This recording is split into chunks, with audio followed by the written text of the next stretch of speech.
Hello again, Structwop. The long-awaited 1.1.1 Diablo 4 patch is coming, as we know, on the 8th of August 2023. And as they promised, Blizzard have released in advance the patch notes. I haven't had much time, but here I am, pretty late, bringing you a video about those patch notes, an overview of those patch notes. But since they had already reviewed and I have already covered with the previous video some of the class changes coming with 1.1.1, I won't be repeating much of the stuff I had already shown you with my previous video that was based on the previewed information from the developer campfire chat from from some time ago. So the last dev campfire chat showed us all the class balance changes. Those class balance changes I would not cover in much detail in this video to make the video shorter and to avoid repeating stuff we have already talked about. So I would show you a list of the notes in case you want it, but I would focus on the rest of the changes that are coming with patch 1.1.1. So I hope you enjoyed this video, buckle up, Structwop, and let's go. Blizzard have included a quick summary of what the patch would be about. So they're saying the following: we've made quite a few balance adjustments to classes. Our goals with this patch are as follows. We want to improve the effectiveness of Sorcerers and Barbarians while addressing the following for each class. For the Sorcerer, improve late game survivability mostly through Paragon board improvements. Adjust some class mechanics to move away from the Kiss Curse effects. This is where the players gain more power but lose power somewhere else. You gain more power in one point, you lose power elsewhere. They wanted to move away from that for the Sorc, which was a big problem. And then they're saying for the Barbarian they wanted to speed up the flow of combat in the early game by increasing Fury generation on basic skills, and add late game excitement by increasing the power of unique items. Another goal for them was strengthening builds that aren't reaching a high power level, and another goal was to diversify the use case for legendary items and other effects that are overly situational. So here we are at the class balance updates, and as I said, I would quickly cover briefly each class, showing you the changes, but since I already talked in detail, including my own comments about all of those changes in my previous video, I could just cover it in a few seconds for each class. You can pause, you can read the notes, and that's gonna be it. So let's start one by one with each class. So for the Barbarian, as mentioned, Fury generation is increasing. Other bonuses are made to some of the passives to help with damage reduction and things like that. Then there's changes to the legendaries, which are pretty solid chunks of bonus damage increases to a bunch of things that should definitely make some of the legendaries more worthwhile, such as the Earthquakes, for example, those Earthquake AoE fields. Again, changes to some of the uniques that weren't seeing much use across the board, and definitely nice that on multiple classes, including the Barbarian, they're giving some unique boosts, some movement speed. For the Rogue, you can see not as much changes as in the Barbarian, obviously, but they still did some changes to certain skills, to certain passives. They touched a couple of legendaries and a couple of unique items. I personally like the changes for the unique items they have done on the Rogue, and I can't wait to see eventually how the Rogue would feel when I get back to the game after I'm done with my playthrough in Baldur's Gate 3. For the Druid, similar to the Barbarian, increases of the resource generation for the basic skills, which should make the early game feel a little more fun. Actually, it should make it feel a lot more fun in the early game. They're bit by bit increasing the effectiveness of things like the Wolves and the Ravens, which is good. They're not trying to make it as massive as the Necro to do a minion build, but at least they're trying some increases again to survivability via Paragon levels and some changes to legendaries. I wish the Metamorphic Stone, they reduced the cost to 40 or 35 instead of to 50. I still think more is needed there, but again, I'm not going to go into detail in this video about that. Overall, I think good changes across the board for Druid as well. For the Sorcerer class, a lot of changes for the Sorcerer class. Again, I'm not going to go into detail with this video. You could watch my other video for those changes where I go in detail for them, but definitely they're trying to make certain things that used to affect mostly a single skill affect multiple skills. So things that give you bonuses to Fireball now give you bonuses to Fireball and Meteor. Things that give you bonuses to Meteor now give you bonuses to Fireball and Meteor. They're making Chain Lightning much more viable now with some of the changes they've done. And in general, they're trying to make the Sorc get some extra survivability. After nerfing the survivability of everyone, the Sorc definitely needed much more sources of survivability, and they're trying to do that mostly from the Paragon boards by giving you danger reduction and life.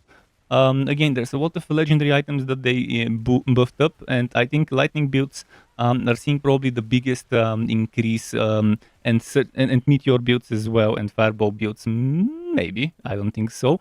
For fireball, I still think it won't be as useful to use as some of the other builds, but again, not so bad for the Sorc. But Ghost of the Illuminator still doesn't feel like an item I would personally like to equip and build around.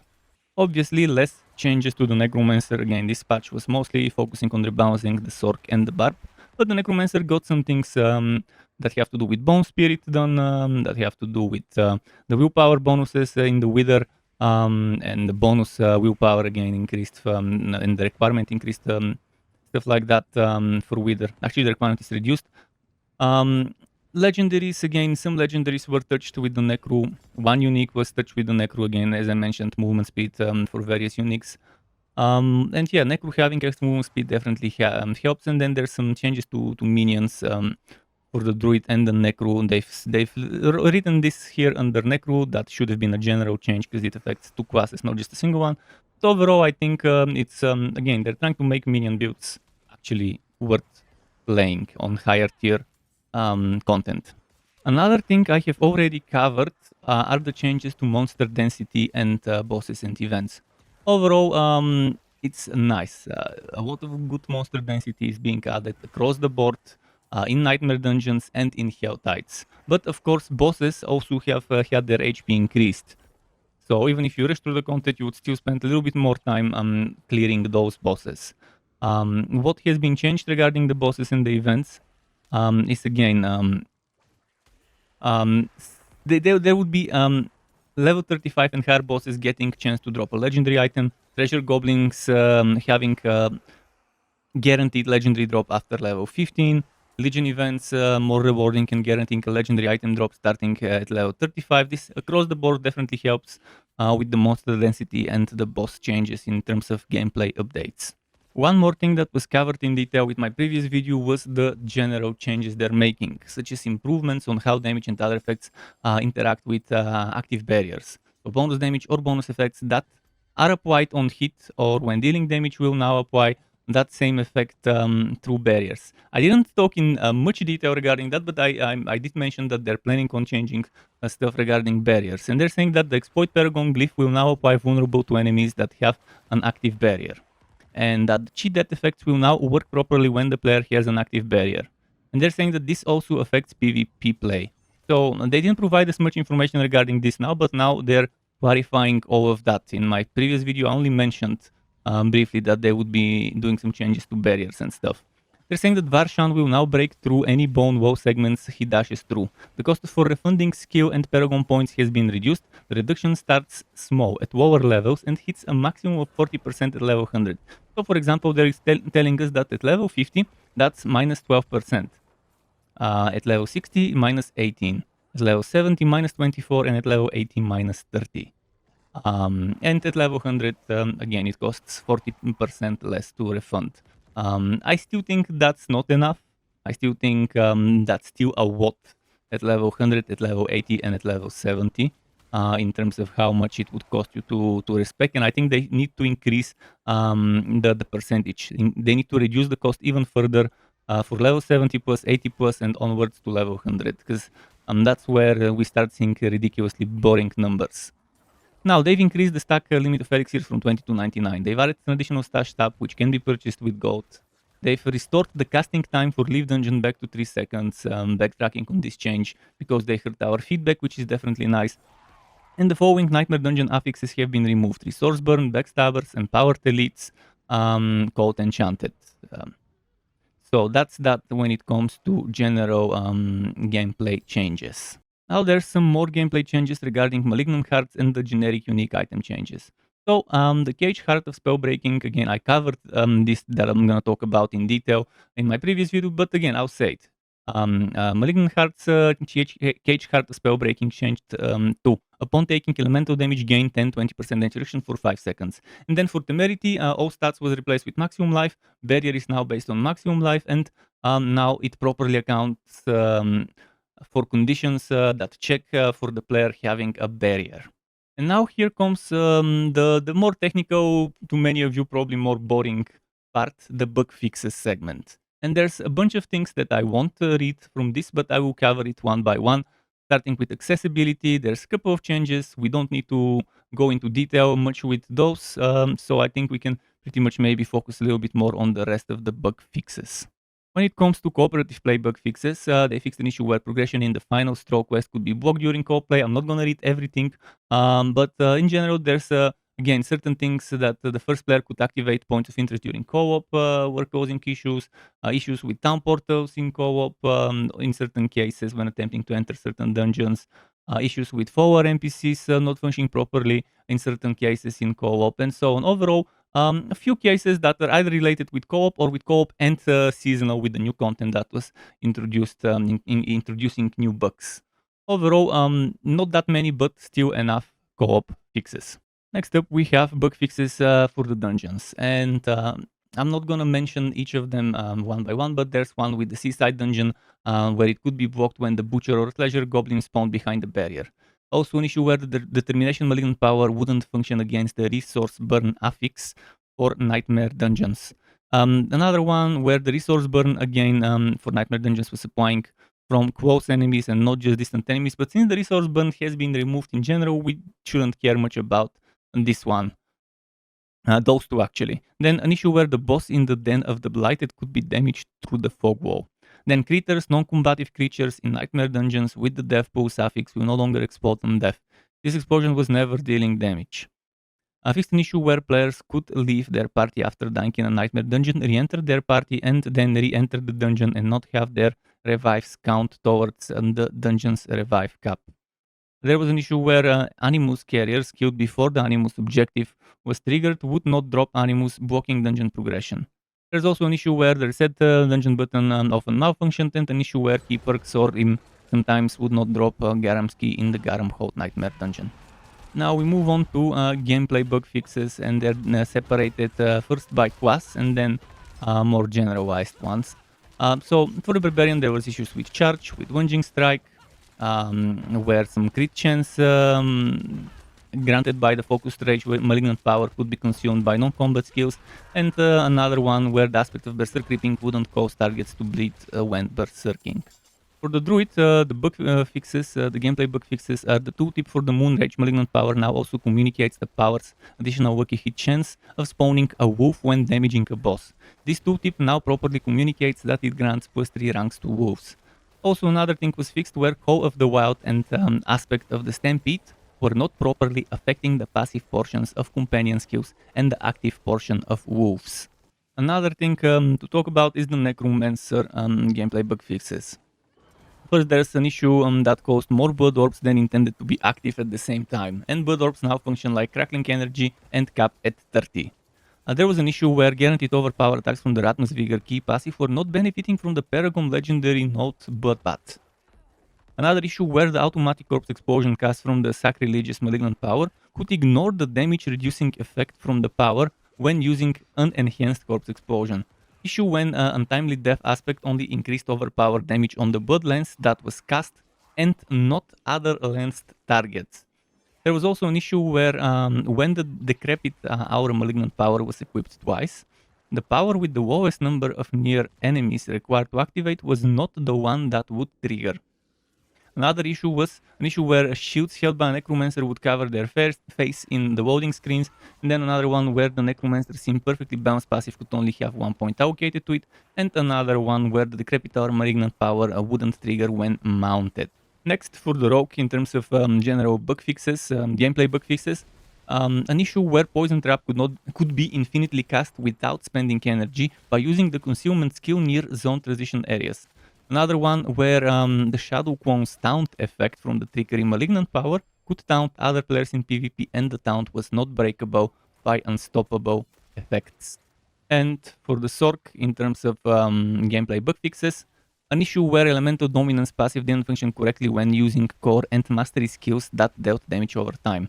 For example, Meteor cast at above 50 mana that would take you under 50 mana would not get the full damage bonus. Then an issue where the omnipotent Malignant power wouldn't properly consume additional mana, which would then not trigger other interactions with additional resource consumption. For example, the damage reduction from the Mana Shield passive. Then an issue where the omnipotent Malignant power was inconsistently launching the appropriate number of projectiles. In addition, the tooltip has been updated to better describe the power. And the dev note here says that the previous tooltip was a bit misleading as it did not consume the entirety of your mana pool. It will consume as much as it can depending on the number rolled on the affix. Another issue was where the effects from the Dark Dance Malignant power would reset the Align the Elements passive. And another one is an issue where the random vocation teleport effect from the Oculus could cause the players to get stuck into the environment, sometimes underground. Now, regarding more general gameplay bug fixes, fix an issue where the speed increase from the spur skill while mounted was slower on controller than keyboard and mouse. Fix an issue where invasion portals spawned during certain Helltide events could be pushed off screen with fear effects. Another one where Paragon rare notes would sometimes not provide bonuses with stat boosting gear. Another one where continuously enchanting an item could result in having the same stat show repeatedly in subsequent rows. I'm not sure what that would mean. But I would love to be able to see the same stat. I get, for example, cooldown reduction, but it's like the bare minimum. I would love to be able to get the subsequent row also show cooldown reduction. I mean, obviously not every single time, but I would love a chance for this to show. Hopefully they didn't make it so it doesn't show the same stat into consecutive rows. Then another issue where post-death damaging effects ignore the damage reduction from stats of close or distant enemies, and another one where mounting your steed while moving would behave erratically when playing on console. Now there's two more categories for bug fixes, for gameplay bug fixes for monsters and quests. I'm not gonna talk in detail regarding those. I'll just leave them on the screen so you could read them, so you can pause, read it. I don't think it's as important to cover it in detail, but in general, Tusk Chargers could damage players when dying, certain things with corpse spawns, certain things with Majup, with the elite enemies with the teleport affix and stuff like that has been tweaked. And now with new patches, new seasons comes new bugs. So Season of the Malignant related bug fixes. Fixed an issue where the Prudent Heart Malignant power would not trigger while mounted. An issue where the Dark Dance Malignant power could behave as if the player was damaging themselves, which could apply other effects that occur when the player deals damage. Then another issue where the Invoker of Varshan recipe could be lost. For any player that was the recipe, it can be acquired from any Malignant kill after the seasonal quest line has been completed. Then fixed an issue where the Barbar Malignant power would absorb damage from all other players and not just the player with it equipped. An issue where the Urn of Bargaining Season Blessing was increasing the enchant cost for items. An issue where the Dark Dance Malignant Heart could kill the player. It will no longer consume life if the player does not have enough life to pay. And then an issue where effects that build up from dealing damage, such as Rogue's Inner Sight, wouldn't properly build up while the effect from the Barbar Malignant Heart was active. There are also a few shop and battle pass related bug fixes, such as an issue where the Arise emote's visual effect wouldn't appear when playing on low graphical settings, or an issue where the Dagger Tap emote for Rogue from the battle pass would walk player movement for its duration, as well as an issue where the female necro animation for the Cage Puppetry emote had visual errors in the preview, and another issue where the Phantasm Walker cosmetic set had multiple visual errors such as clipping. Another one where text was missing when speaking to Cress during the Tangled Memories.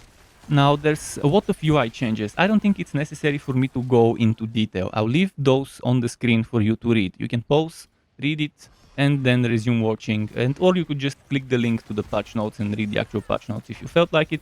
But overall there's a ton of things, the majority of them are caused by new content that came with the new patch. So the majority is fixing things that broke with the new Bloody Season.